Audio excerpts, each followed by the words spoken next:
Mark Stas. Welcome to the show, man. How are you? How are you doing? Yeah. Hi, Axel.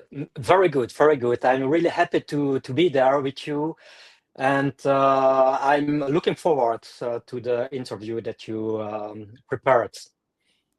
Guys, I'm looking forward to it as well, and I'm sure everyone watching is because we're not dealing with just a regular human being here, right? I've got my notes here just in case you guys are like, why am I looking down? So we've actually got someone today who is nicknamed the Belgian Bruce Lee. Okay. Okay. Okay, I've got a few questions there. First of all, huge congratulations. I mean, everyone in the martial arts world knows Bruce Lee as the figure, the guy. You talk martial arts, kung fu, anything, everyone's like Bruce Lee. Yeah. Two questions. First, how did you get to that point where people are saying like, "Hey, this guy is like the Belgian Bruce Lee"? And second, how does it feel to be associated with someone who's achieved so much in the sport that you love and you do? Yeah.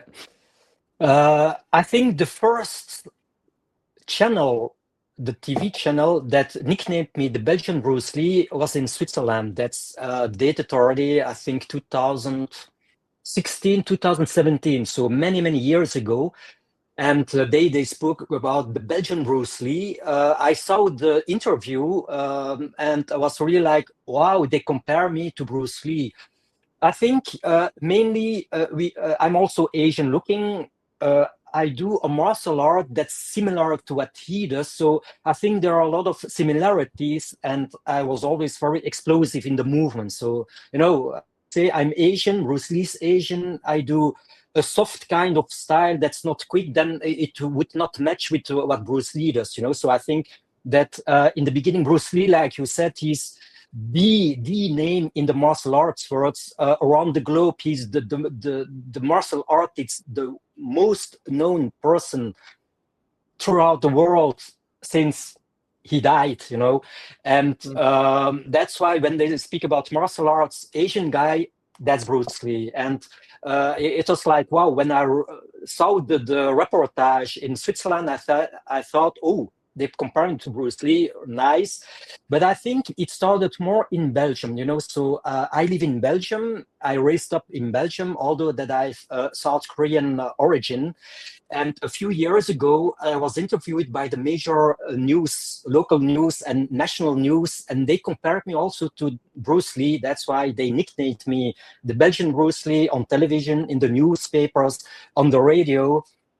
And first of all, that's a huge compliment. It's something that I say, this is, to be compared to me, the GOAT of martial arts and action movie.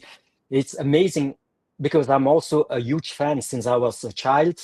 And till today, although we speak 40 years later, I'm still a huge fan of Bruce Lee.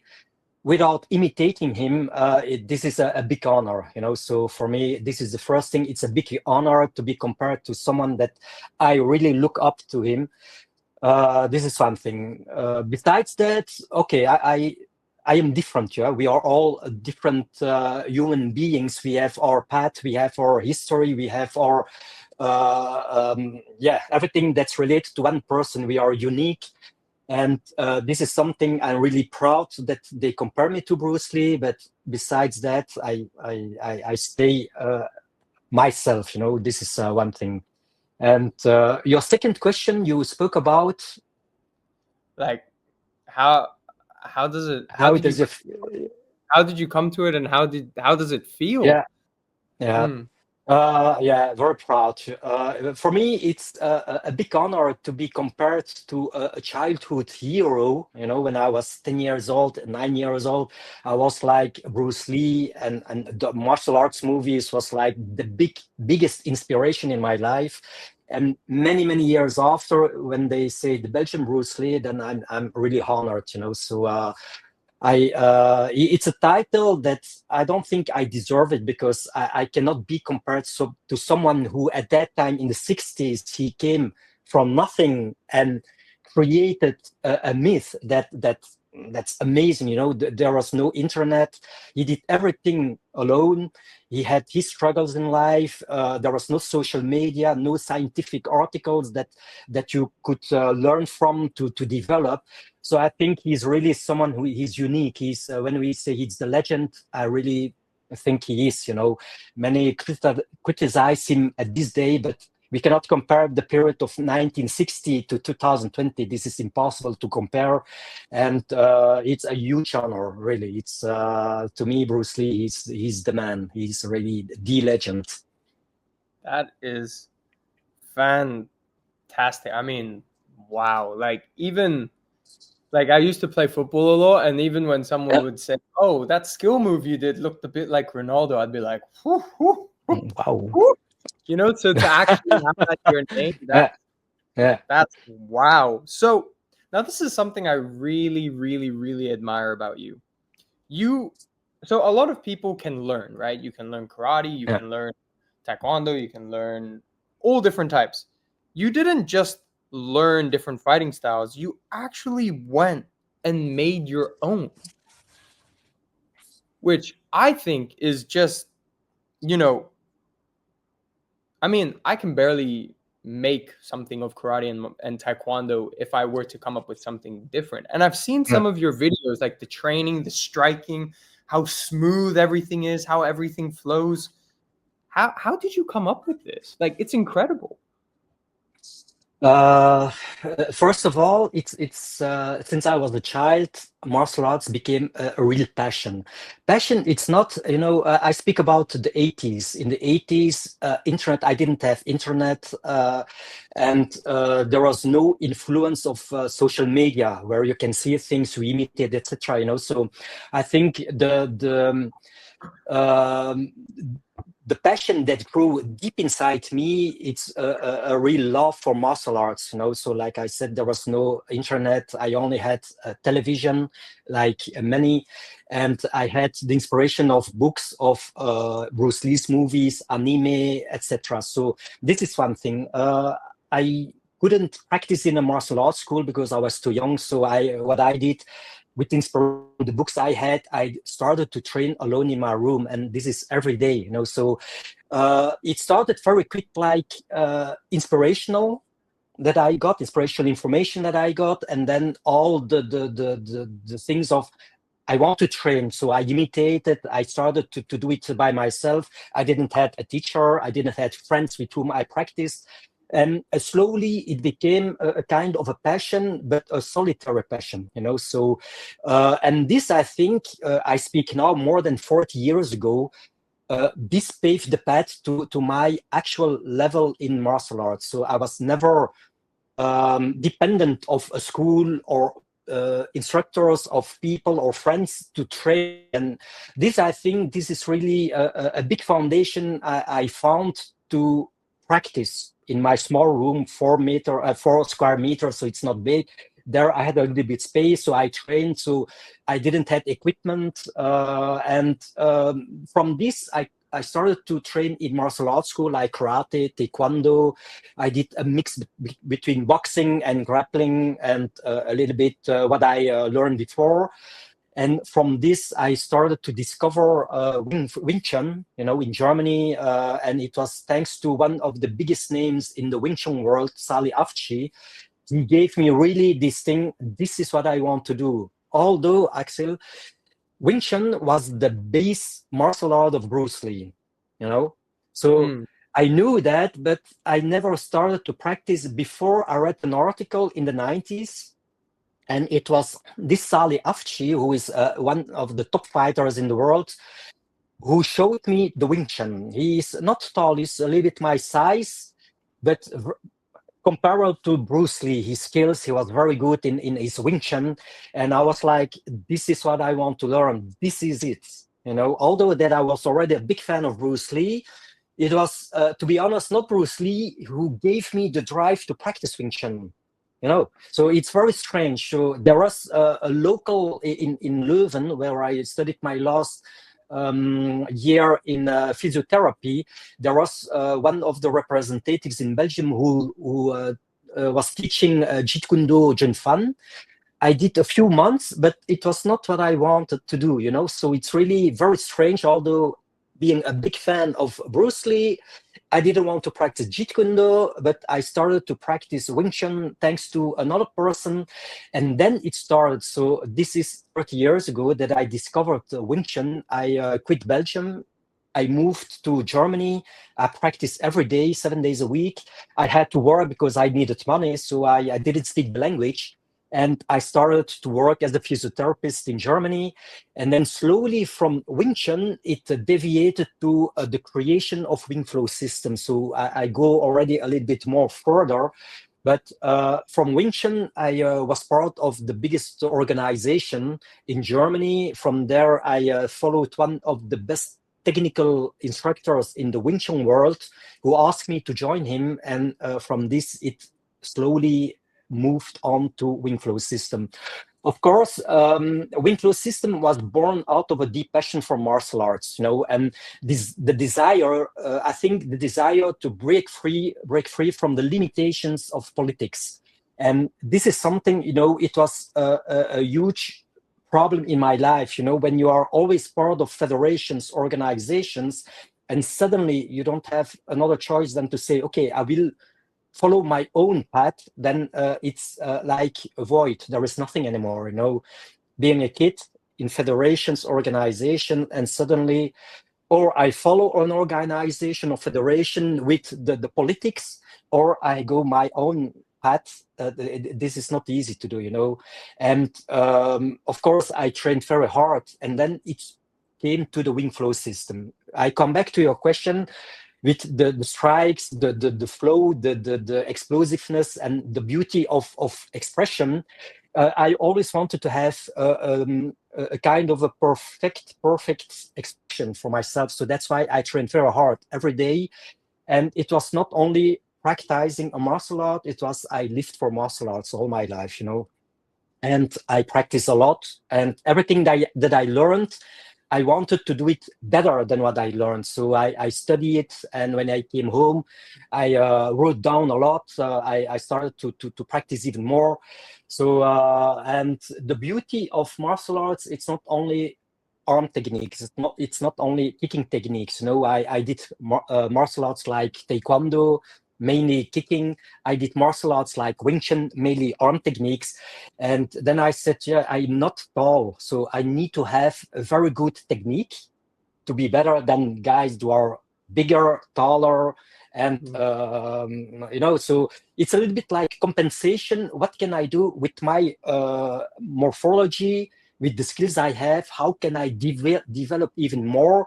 And it's to be better in coordination, to have a very good combination between arm, elbow, knee, kicking techniques.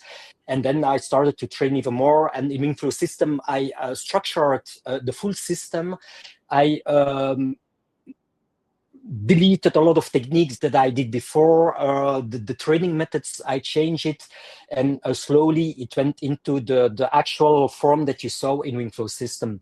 But it's mainly a lot of training and some training tools and training methodologies that I developed to have a very good coordination between kicking, punching, elbowing, the flow between left, right, high, low, and which is part of Wing Flow system. Wow. Wow. That is incredible. I mean, to be so young and already be like, okay, I can't go to school. Okay, fine. I have space. I have space in my room. Let me just practice. Like, I mean, your mindset really was from like being a little boy. You already at the age of 4, 3. How maybe you could kick before you could walk. Maybe I'm betting on that. But where did you get this mindset from? Was it something you just felt a little bit when you were young? Was it just something naturally from your parents? Was it like, where does this mindset come from, man? It's cool. It's cool. I'm not sure, you know. So in Belgium, I was adopted in Europe, in Belgium. So I have naturally South Korean blood genes, but I don't know my biological parents. And so I cannot say is it related to the genes that I have, or is it a talent I have? I'm not sure. And in Belgium, with my Belgian parents, I didn't have the occasion to say they will teach me martial arts because they do martial arts. This was not in the family. I have two sisters, one brother, so we have a big family, but none did martial arts. I was the only one who was so interested in martial arts. But I think what gave me this inspiration, it's, of course, we had television, and I was really like, before I in front of television every day, because I didn't went out. I had friends, but I was not someone who played every day outside. So I had only my small room, television, books, and I trained. That's the main thing that I had when I was a kid. And I'm not sure. I think the influence that I had, it's really television, movies, anime, like Fist of the North Star, Judo Boy, Senseiya, and of course Bruce Lee movies. So I'm not sure. I read books of Morihei Yoshiba, the founder of Aikido, about Wing Chun, Shilla, the Warando warrior. So I think because I was always alone, I could really put myself in the stories of the books. When I saw movies, it was like I was really transported into the movie world.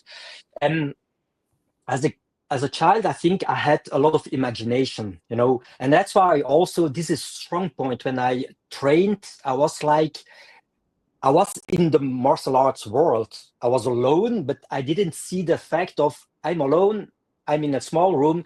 I didn't see that. It was a lot more like I have a book.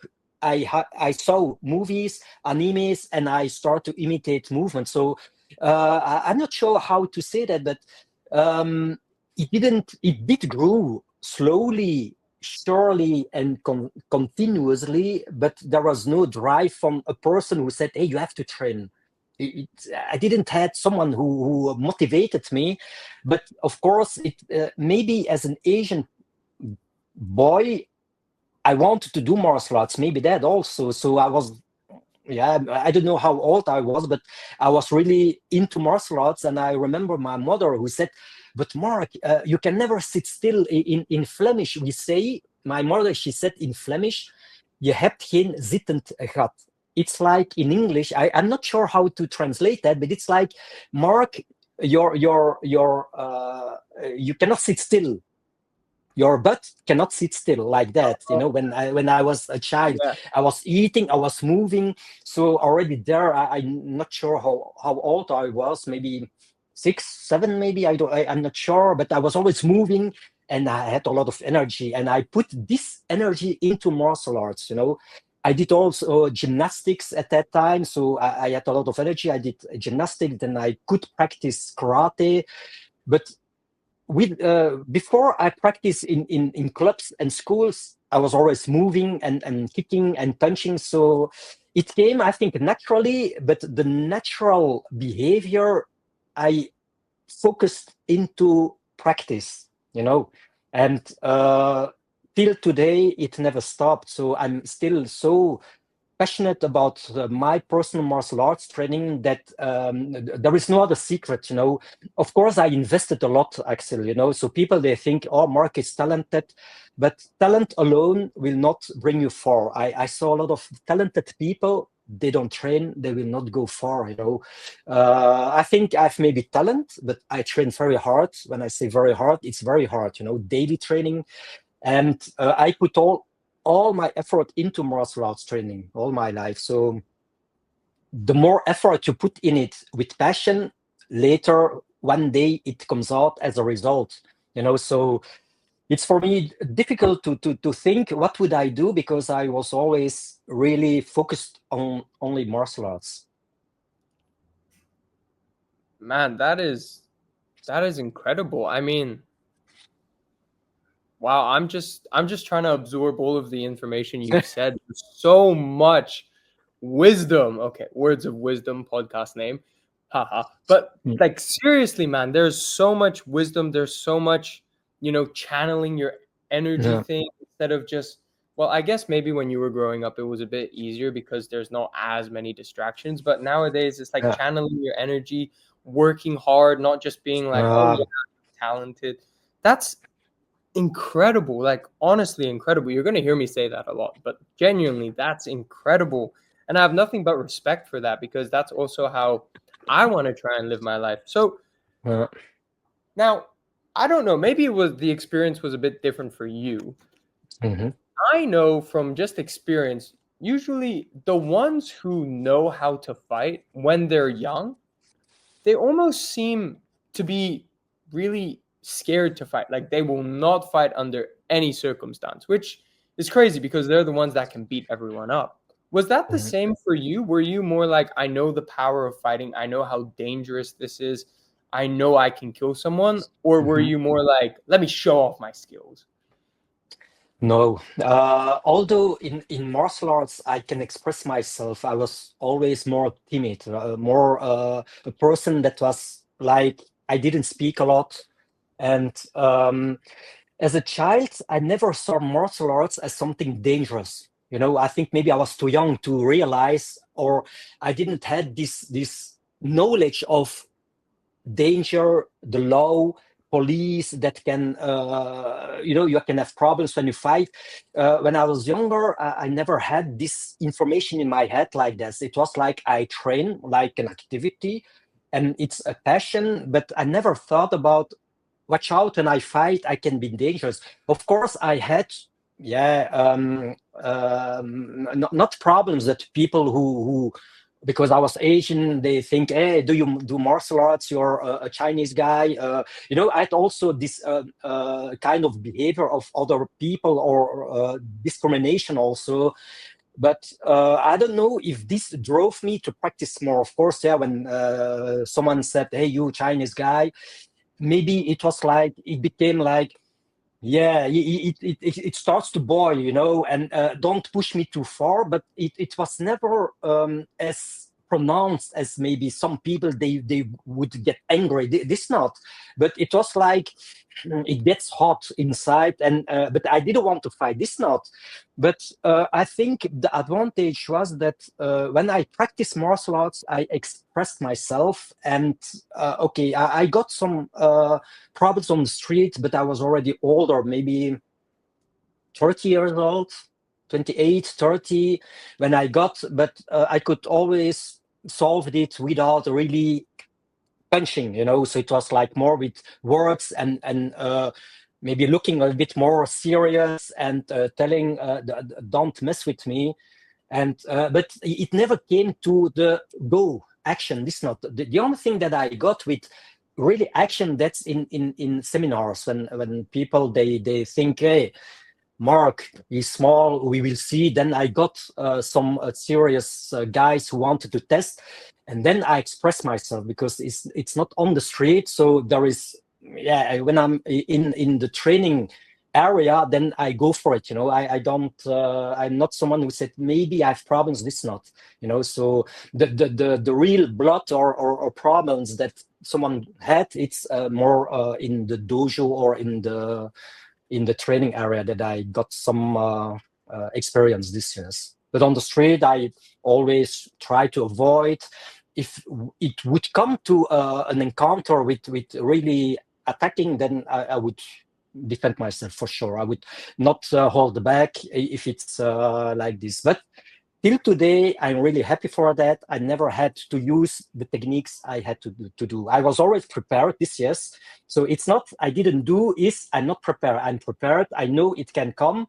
And I know the second that it becomes an aggression, I was ready this, yes. But I could always manage my temper, As a child, I was more a child that was like, in French, they say colérique, someone who's like, I'm really, as a child, I had to express myself and I was like anger, but this was when I was a child. But then I started to moderate all this, So I think thanks to martial arts, I could temper and control myself. And with age, we change also. But like this, Let me tell you something straight Mm. up. If some guy says, you don't want to mess with me, I'm going to be like, Yeah, I probably don't. The fact that people made you say that in my head, I'm like, oh, don't tell me you tested this guy. Wow. I mean, that's great though, because I know there Mm, are also a lot of people that they just have anger problems and they can't control it and they just let it out on people. So the fact that yeah, from such a young age as well, you were able to control it, it's yeah, great. And speaking of your young age, I want to get into this a little bit because, yeah, you know, I'm sure when you were growing up, it was a bit harder than it is now, being, an Asian person in a predominantly white yeah, yeah. European society. How was that like growing up into your teens? And also, how is it now? I mean, it's been quite a few years, so has it changed? Is it still the same? Tell me about it. When I was a child, of course, we speak also about the 70s, 80s. So, it's another period than now 2020, and of course there was a lot of discrimination, but I faced some, but it was not so extensive in words and people that were always pushing me into pushing me down, this not. But also, like I said, I was not a child that went a lot outside. I was mainly in my room. I went to school, I had friends, but I was always good in sports, so I was someone who I was mainly not in athletics. I was not good in athletics like running, etc. But I could play well football as a child. I was good in gymnastics. Everything that's related to gymnastics and body control, I was already good at. And this also, when they see, even if I was Asian in my school, I was one of the only Asian guys, but I had friends and they respected me because I was good in sports. In gymnastics, I was very good. So and I was in the class, I was normal. So I was not the most brilliant guy or the intelligent person, nor the worst. I was in between. I studied normally. I didn't study it because my life depended on it. This not. So I just studied normally. And in school, I had friends, but I didn't face this discrimination. What I faced, of course, as a child, when we went, for example, to Portugal with my parents, we were the only one of the first tourists in the south of Portugal at that time in the 80s. And there I faced, because they never saw an Asian guy for real. And then I was, hey, you Chinese guy. But I was young, and then this made me a little bit more angry this year. But it's, I think I could very quick switch from this anger that when I hear a guy, a child say, you Chinese guy, I could switch quickly, because then I trained martial arts also. I went in holidays, I had the book of martial arts, I trained them alone. So it was never a long time that it affected my mental health, this not, and Mm. nowadays, I grew up, I lived in Germany many years. I lived there also. There are a lot of, in every country, you could encounter people, they don't like friend people. But because I was more also in a closed area, I worked as a physiotherapist. So I helped people. I practiced Wing Chun. I trained every day. So I was more involved with people who practice martial arts. At my job, I helped people, so they will not say, "Hey, you Asian guy." As a physiotherapist, I helped people. So I was lucky that I could always be in environments where it wasn't a real problem. And okay, this is a little bit like the only thing that I felt when I grew older, and that's the time that I met Ron Smorenberg. It's when I met the stunt team. They said, "Hey," because I wanted to go to Thailand, so I planned to go to Thailand. So I met a stunt team in Germany, and they said, "Hey, but you don't think that you will have a chance to play in movies? You are Asian. When you go to Asia, there are millions of Asian guys. They are very good. You have no chance." So a little bit like this was a little bit mentally like, what do I do? Will I go to Asia to see Ron just like this? Don't think about movies. This was the first period before that I could play in English Dogs in Bangkok. It was like I got already like they pushed me down and say, don't bother, don't go there. You have no chance, because as an Asian guy in Asia, you have no chance. There are a lot of Asians. They're very good, but it's not related, I think, to personally to me. I think it's a general thing.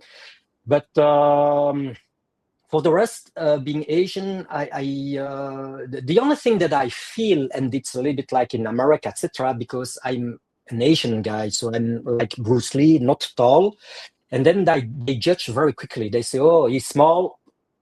He has no chance to get other big guys." This is the other, the only thing that I feel they don't know really martial arts, And I traveled a lot, I traveled to Brazil. I met high-level fighters.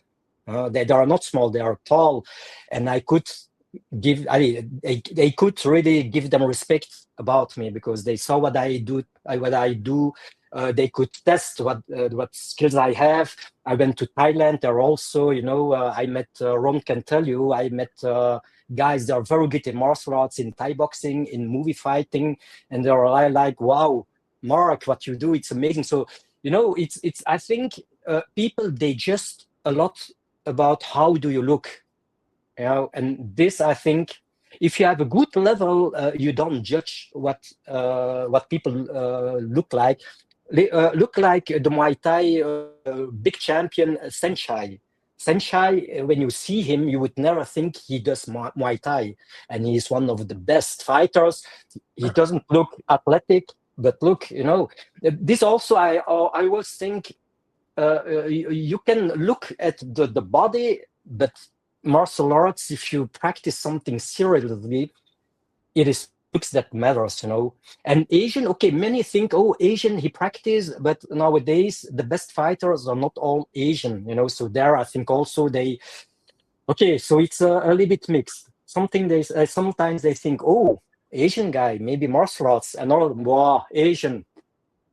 That's not high level, So there are two categories of people.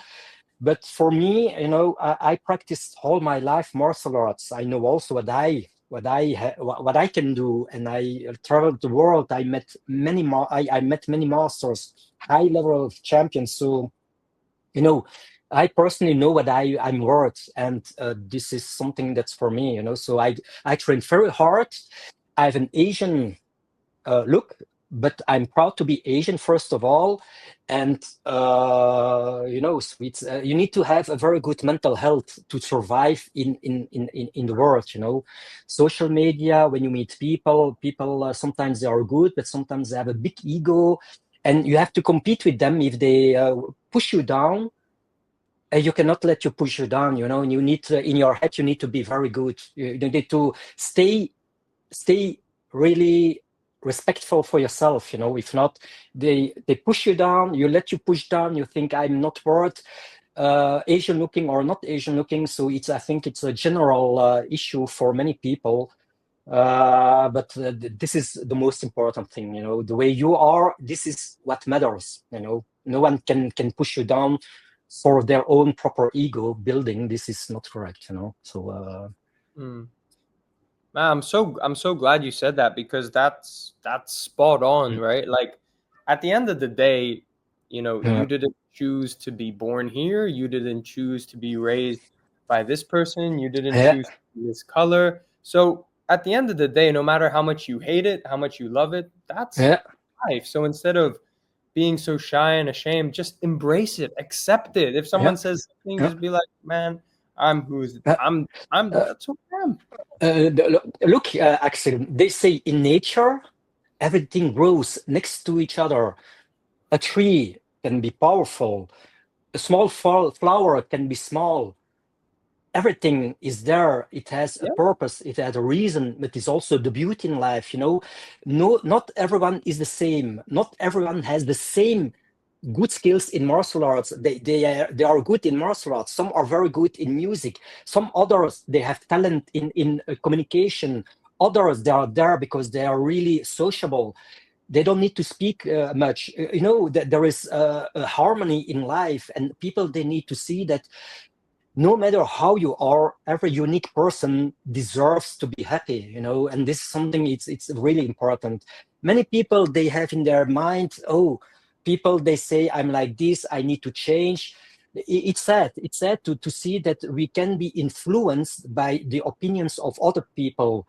I'm on social media, not so much as before, but I see also people, they write a lot of things, and some people, they are influenced by what they read. They want to change.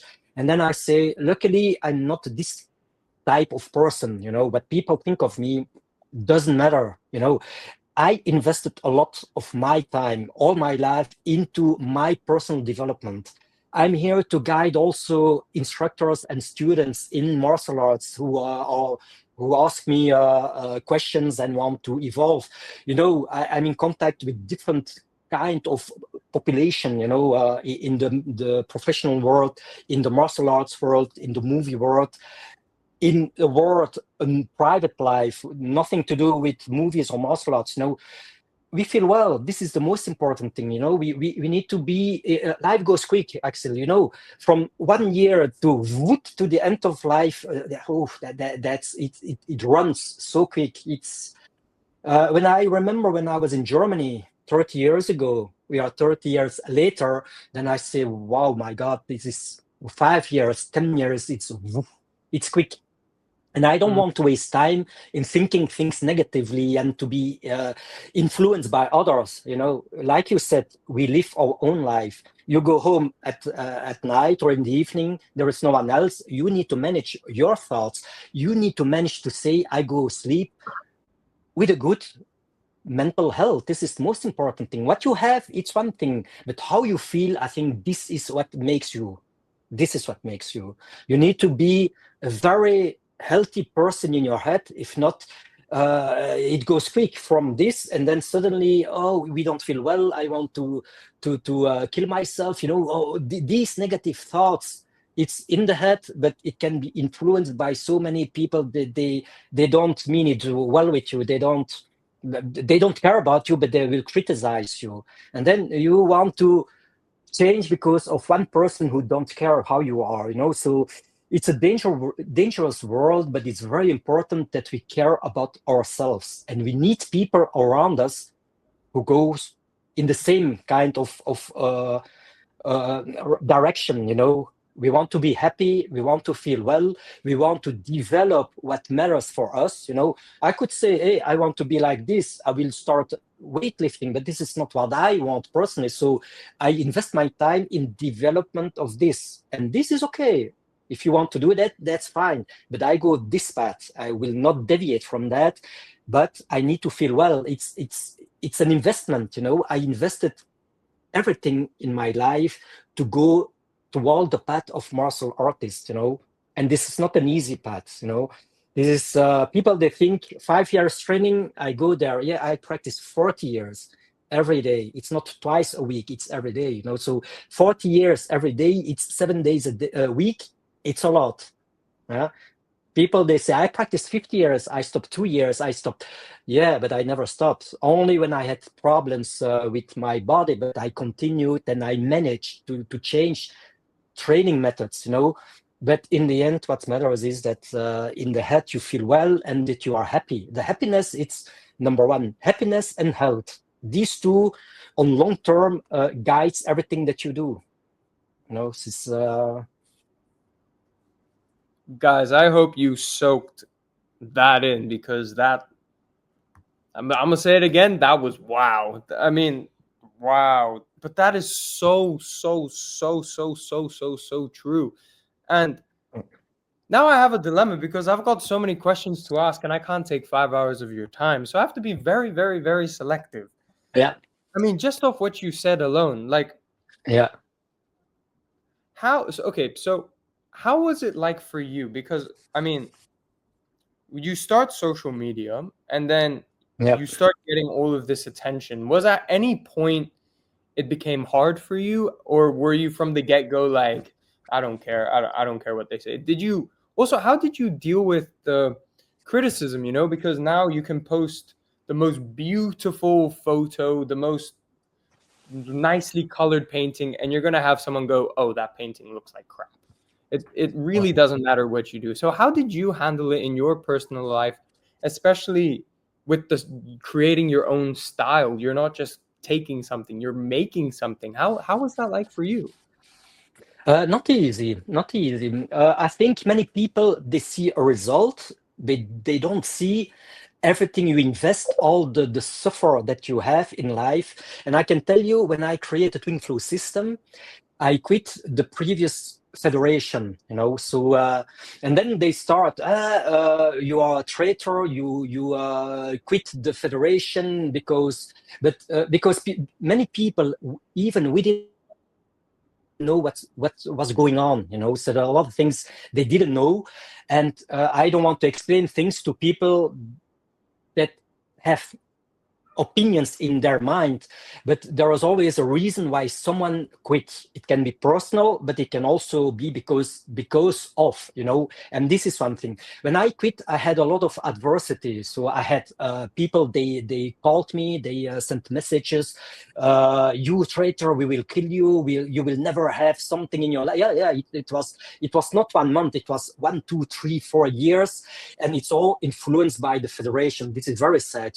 I think when thing happens, you know why, and I, of course, it was like I had a very good relationship with the previous federation, and then when it became too politics and too much things, that I said, I don't want distress in my life. I want to practice martial arts to develop, and all these things, it's not what I want. And then at a certain moment, I didn't have another choice than to say, I go. And this is not easy, so people, they see a little bit, I do wing flow system, but all this negativity, I had to handle that alone, and this is not easy. So at a certain moment, I had to see that I don't put myself in danger, first of all, and then from there, I started to build, wing flow system. You have always people that say, yeah, but what you created, it's not your invention. But then I say, hey guys, don't be so stupid. Bruce Lee, he created his Jeet Kune Do. I come to Bruce Lee because he's one of the most famous pioneer. He created his Jeet Kune Do, but he practiced Wing Chun.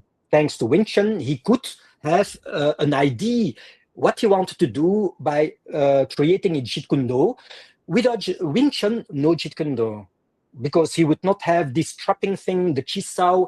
So why people would say, yeah, but Jeet Kune Do, you stole techniques from Wing Chun, and people, they are like that. So when I created Wing Flow system, it's like, you stole this from that art, but Axel, it is normal. When you have a teaching and you have 1, 2, 3 instructors or teachers, you are influenced by them, you learn, you absorb it, and once you start to create something, it's logic that all the training, the teaching you have, it's part of you. It's not a matter of stealing, it's just that you are glad that you had very good instructors, and I had that. I had really very, very good, talented instructors. And Wing Flow system, it's a martial art that took many, many years of hard work in my life to do something that I want to do. But of course, it's influenced by others. It's influenced by other martial arts. And then it's a hard work from my side, But the adversity, it's on social media. This is a copy of this. What do you want to do, Axel? Or you start to answer every single comment, and you will ruin your mental health. This is not possible, And secondly, what I did slowly, because my videos in 2016, 17 became very popular on internet. I had millions of views in the world. That's why I was invited in Brazil, in Argentina, in the world, because they saw videos at that time. What I did, this link between punching, kicking, and this linking, they never saw in the Wing Chun world. And it was like, wow, man, look at this guy. I speak now, 2016, that's almost 9 years ago. And slowly, when videos came out, I posted the Wing Flow system, they started to criticize. Not so many critics, but actually more and more, because people, they are not, they don't practice martial arts. They will allow to say, hey, this doesn't work, etc.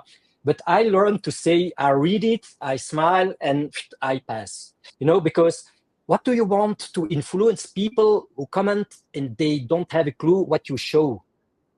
It's impossible to handle. You cannot handle all the comments in on social media. So for me, it's easy. I post or I see things. I don't need to react. Sometimes I react when it's on my personal profile. Then okay, then I can comment with my comments. But it's rare. It's rare because not all have a very good intelligence.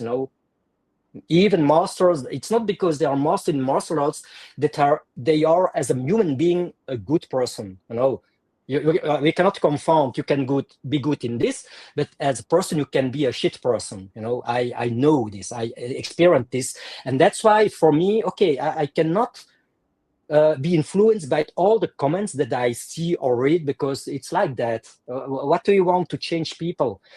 You change one person, or will be the second person. So it's a never-ending story. So I learned in life to relativize and to say it's like that. What do you want to explain to someone who is not willing to think about what he's writing?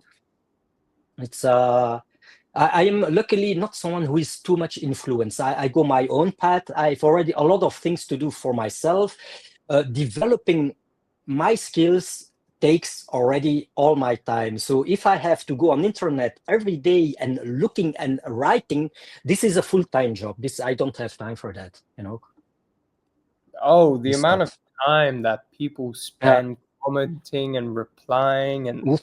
like in my head, I'm like, do you really not have anything better to do Yeah. than Yeah. hate on people the whole day? I've got a question. Yeah. So, I mean, wow, you wanted to step back from something to pursue what makes you happy, and you got death threats.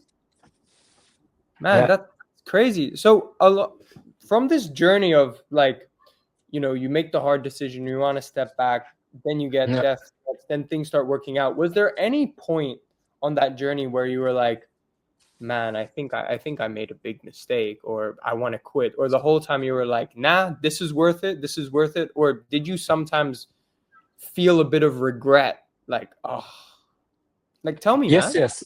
Yeah, of course. Axel, I was always someone who I'm a intuitive person. I'm rational, but more intuitive rational, so that means my thoughts, when my mind or my intuition says do this, and it's something that I want to do, then I do this no matter what. I don't look too much the consequences, although that I verify.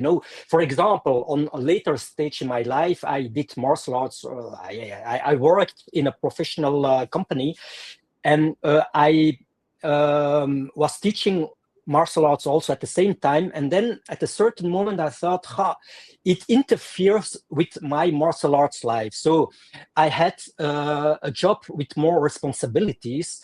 And I said, I cannot do that because I had to work till 7 o'clock in the evening. I said, no, this is impossible. So I went to see the director, who was my direct boss at that time.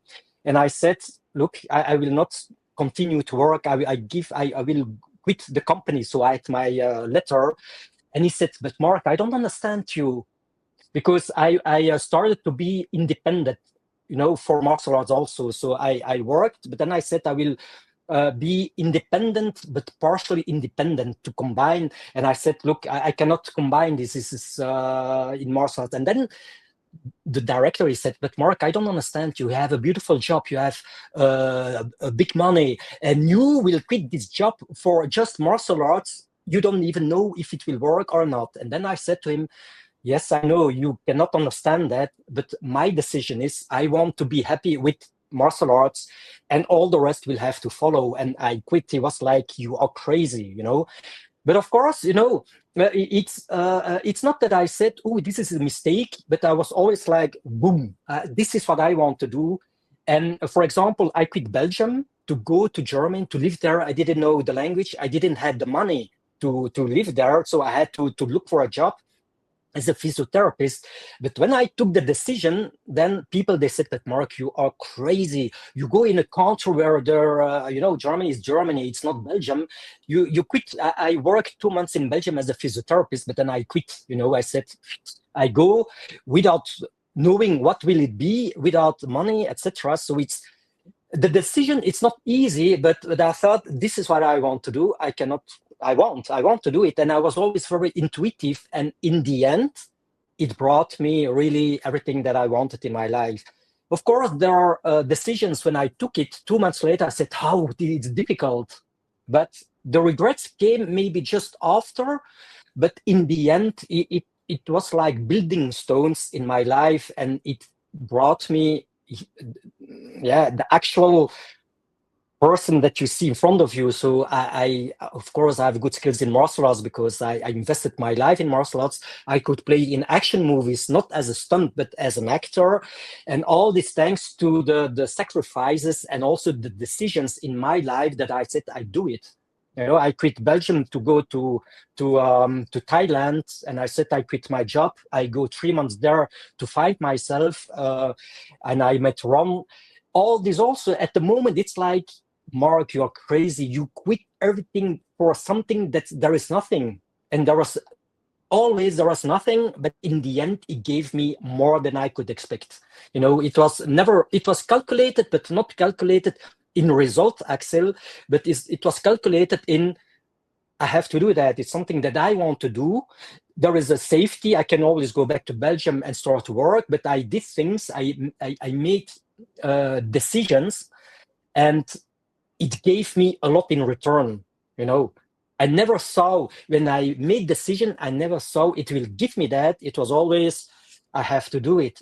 At this period of my life, I have to do it. And then I did it, and it gave me a lot of things. So like I said before, I'm a very intuitive person, and I feel a lot what I have to do, and I take my decisions. Of course, I calculate also, but it gave me always beautiful things. In life, you walk a path and you change it depending at the moment. You meet people, you quit people for a reason in life. I think this is life. Life is like a heartbeat. It goes good, it goes bad, not good, tack, tack, tack, tack, And this is how I see my life. At the moment, I take decision because now I feel I have to do it. Maybe in 10 years, I will change. It depends the moment. Maybe in 3 years, I would say I would never do that, but I will do it today. So regrets are always there, but from regrets, you try to be a better person. You try to do things better way. And regrets at the moment, that's very hard to handle or to manage. It becomes something that you say, okay, it brought me here now, from these things there. And I try to be always a better person. You cannot please everyone. I had good contact with someone, and maybe X years later, I don't have anymore this link. But this is life, Axel. It's maybe I'm like that also. I stick to people who are good to me or who are good people, but I will never stick to people whom I feel they are like false people, etc. They don't enter in my life, not long. And this is maybe also why I protect my personal life in that way. And I move on only with these people, so it's like, life is like that. And my life, it goes, our lives of all, it goes very quick. You never know till when you live. And that's why I want to have a good life with people around me that are good people. They procure me happiness and inspiration. And this, and regrets we all have. I have also in all my life, I get a lot of regrets, but it's like that. It gave me something in return afterwards to say, we make mistakes, it's like that, but we go on. We cannot stay eternally in the past and say, hey, I made these mistakes in my life. You don't have to pay for decisions you took which weren't correct. You can not pay all your life for mistakes. We all make mistakes, but you move on. You have to grow. You have to be a good person for yourself and people who you care about. And this is for me the most important thing. I am 1000% in agreement. Like, too many people just cling on the past. Too many people need to Yeah. realize, like, if you make a mistake or you do something that you don't think is that good, okay, in 10 years, you would want to be in a better place. If you spend all your Yeah. life, it's like what you said. You can go from life goes, hello, whoop, goodbye, Oh, right? And then you spend very all that quick. precious time.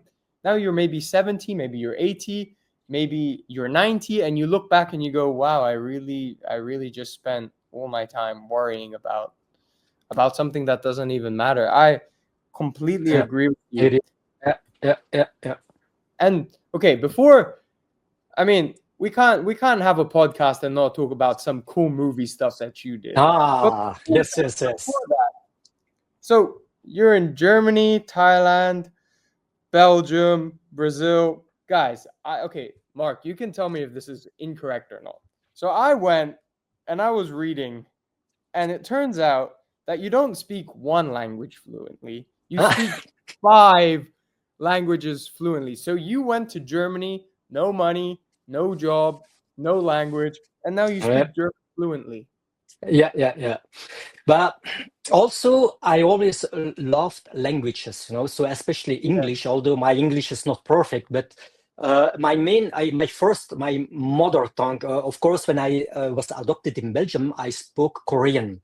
But because my adoptive parents, they didn't speak Korean, my family didn't speak Korean, the Korean vanished very quickly. And I started to learn Flemish. Flemish is the Dutch language from Belgium.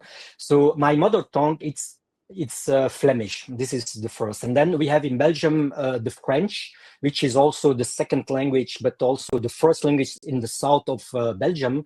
But I didn't speak French. Yeah, very early. I learned it in at school, but then with friends, slowly I started to speak French when I was maybe 17 years, so quite late. And English, because many books that I read on later base, it was in English. Many martial art books in English, so I started to learn. I understand English with dictionaries. French also. French I learned mainly with a dictionary, because there was a famous martial arts writer, Roland Habersitz, and I had one of my first books was in French, but I didn't understand at all French. So I had a dictionary and I started to translate it. But like this language is developed, I lived in Germany. No one spoke another language, so I had to speak German. And thanks to my patients who spoke only German, they corrected me when I said the wrong word. So little by little, I started to speak German. And the advantage is I was not afraid to speak. I made a lot of errors in my speaking, but it didn't hold me back to speak. And I think this is really the most important thing, to speak even if you don't speak perfectly. So that's why, so Dutch, Flemish for Belgium, French, English, German, and then I traveled with my parents a lot in Portugal when I was a kid. And of course, as a kid, I had friends. They were only speaking Portuguese, and slowly I started to learn Portuguese. And I'm married with a Brazilian woman. She speaks only Portuguese and Spanish. So when I traveled to Brazil, when I was invited, I understood a little bit, but I didn't speak well. And slowly, because I had to speak every day with my wife, future wife at that time, I started to speak only Portuguese. I lived in Italy also, and there I didn't speak Italian, but I understand a lot. But because many understand English, I was lazy to learn Italian. If not, I would speak also Italian. So, but else, the most important thing, of course, I speak 5 languages fluently. But okay, it's a matter of, if I have to speak it more, then I would be willing to learn, of course. The only regret I have is that I don't speak an Asian language. This is the only regret, that I don't put energy in it. And also, if I don't speak it regularly, it's useless for me to learn it, because you forget it very quickly. And but of course, yes, the advantage is with 5 languages. When I do a seminar and there are people they understand, they speak Flemish or English or even German, and then they say, "Oh, I can help them and teach this." Yes, this is, I think, of the strong points I have, that I speak more languages. This is. So not only you master martial arts, you mastered language. That, I mean, I've barely mastered English, and I'm okay with Cantonese, but anything more than those two for Oh, myself, Cantonese. like it's already like so much, and I really can't get myself to learn anymore. So the fact that you have 5, I tip my hat off to you. So just now, I'm also super curious about this, and then we Yeah, yeah. can wrap it up, because man, I've been having such a blast, and it's such a shame that an hour has to go by so quick. But I'm super curious. 2 questions. First, Yeah. how is movies for you? And second, are you living what you thought you would be living when you were a child? Because I know you shared, you would be doing this, and then you'd have this thought, and then you'd change. And, life is just basically a series of changes. Maybe you're doing Yeah, this. yeah, yeah. Was this the life you pictured when you were young? And did it change? And how was movies? Like, how was getting into movies? How was working on movies? How was doing, fighting in movies different? To actual martial art fighting. Tell me all about that, man. Yeah, yeah, yeah. Yeah. Wow.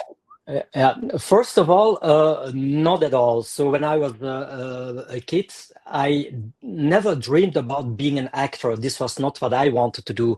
For me, to have the joy to train and to practice and to see, of course, on television, inspiration.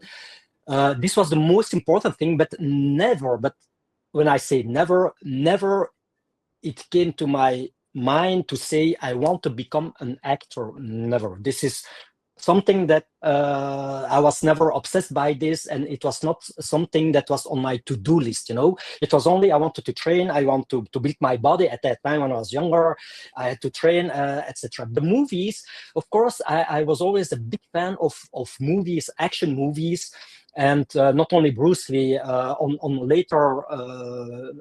later age, I was a big fan of the Jason Bourne movies, all the martial arts movies in general, in the 80s, 90s, of course, like all those of my era, Best of the Best, Bloodsport, Kickboxer, Nico, all these movies, they're wow. But even then, I never thought about I want to become an actor or be in movies.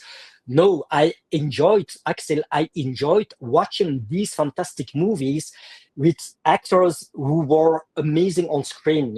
It was like, wow, they are amazing. It's inspirational. Rocky 4, I trained on the music. It was like, it gave me a boost in training. So this is for me, the thing that I said, this made my life. This is something, wow. The movies, I started with one of my friends, Tomo, who filmed things, and we made small videos about my martial art, etc. It was posted on the internet. They became famous. There was also another friend who is a Belgian movie maker, Lorenzo Vanin, with whom I made the biographical short movie At the Edge that I wrote, and we made it together in Thailand. And then it started a little bit more movie making, but it's only thanks to Ron Smorenberg, who saw many videos, and he wrote me many times, said, "Hey, Mark, but you need to play movies. You have these skills, amazing skills, and martial arts. That's amazing. You have a very good presence on screen." But then, even then, I was not like, I want to play movies. I was like, oh, thank you very much, because I saw then that he played with Jackie Chan. I said, wow, but who is this guy? And I said, my God, he is the guy with his foot who's lift up the jacket, But even then, I was not like, I want to play movies. But then, because Ron spoke to me, I answered, we spoke more. He said, man, you need to play movies. Look, and then it started a little bit like, hey, maybe I can play in a movie, do a fight scene, only this.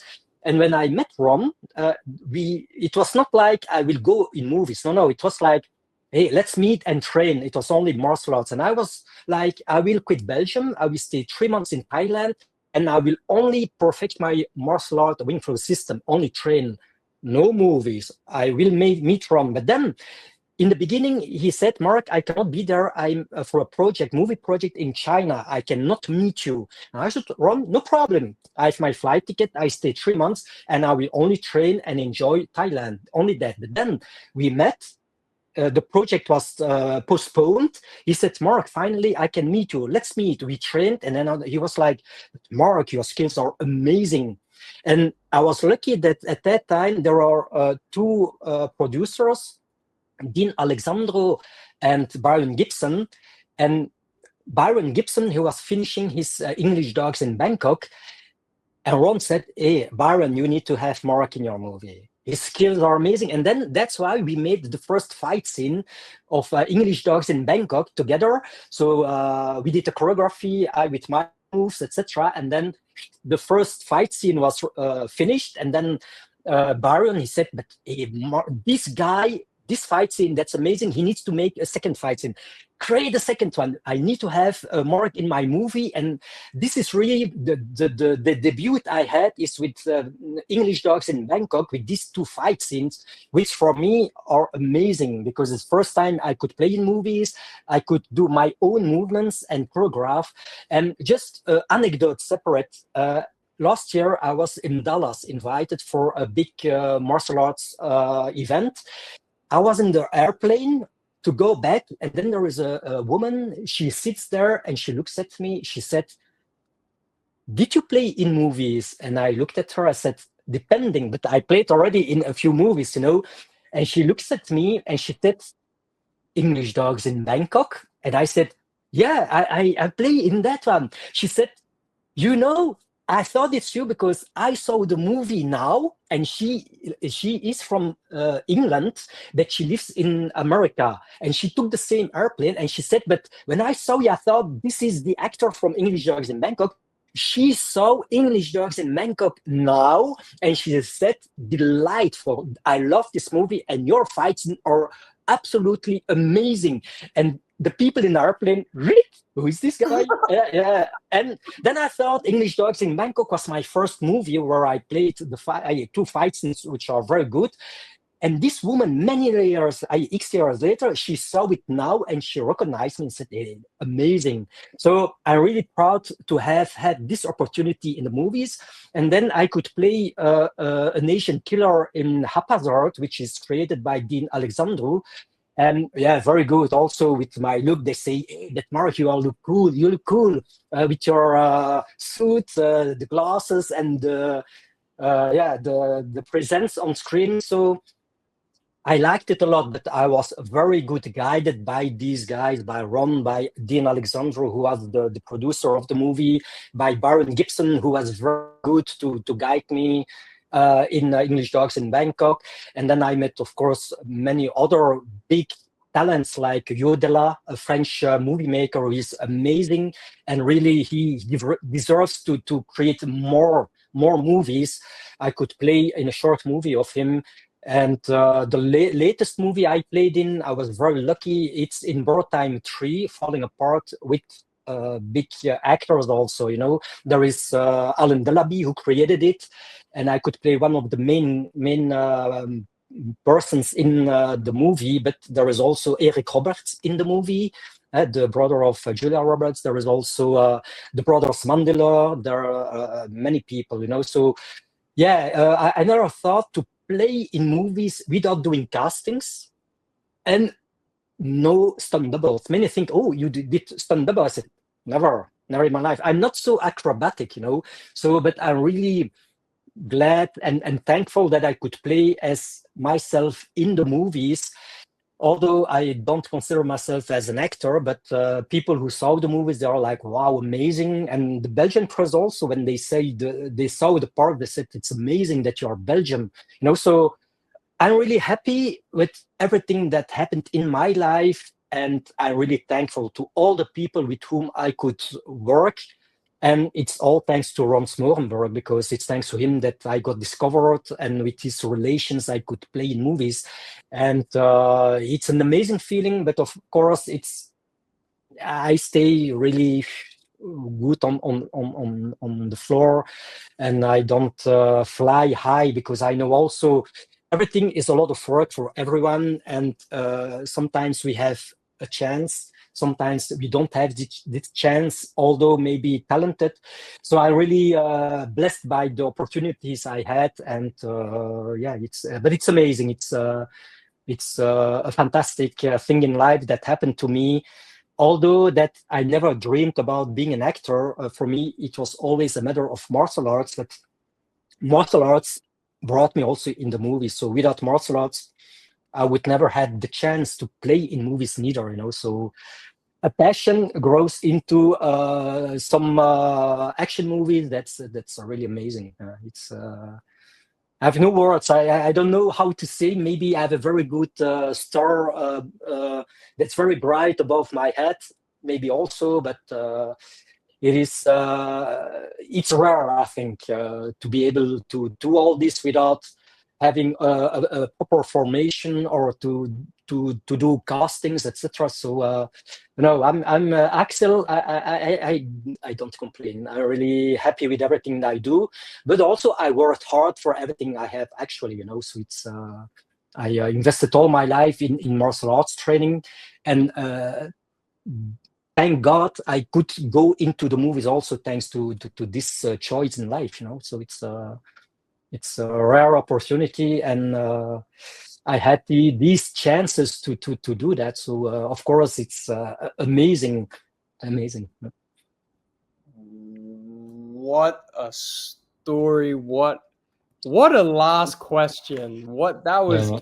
amazing. I mean, thank you so much for coming on again, for taking time out of your day, and on the behalf of everyone who is going to watch this and myself, we are so glad, and I am so glad that all your hard work was paid off. You risked so much. I'm sure you've had many people tell you you're crazy, just like you've mentioned. You've overcome Yeah. threats, you overcome growing up in a foreign country, you overcome so many obstacles in your life, and I think everything just fit perfectly Yeah. for you. I'm so Yeah. happy That's for it. you. Yeah. Yeah. Yeah. No, actually, it's many thanks. It's amazing to have you with me guiding this fantastic interview. And thanks a lot. For me, it's amazing also because telling stories about my life, it's going back into the past, and we are a creation of everything that we experience in life. And like you said, sometimes we have regrets, but you see, in the end, we have to manage everything we faced before, all the regrets, all the hard times, all the beautiful times. But yeah, it's amazing. Thanks a lot. Thanks a lot for the interview.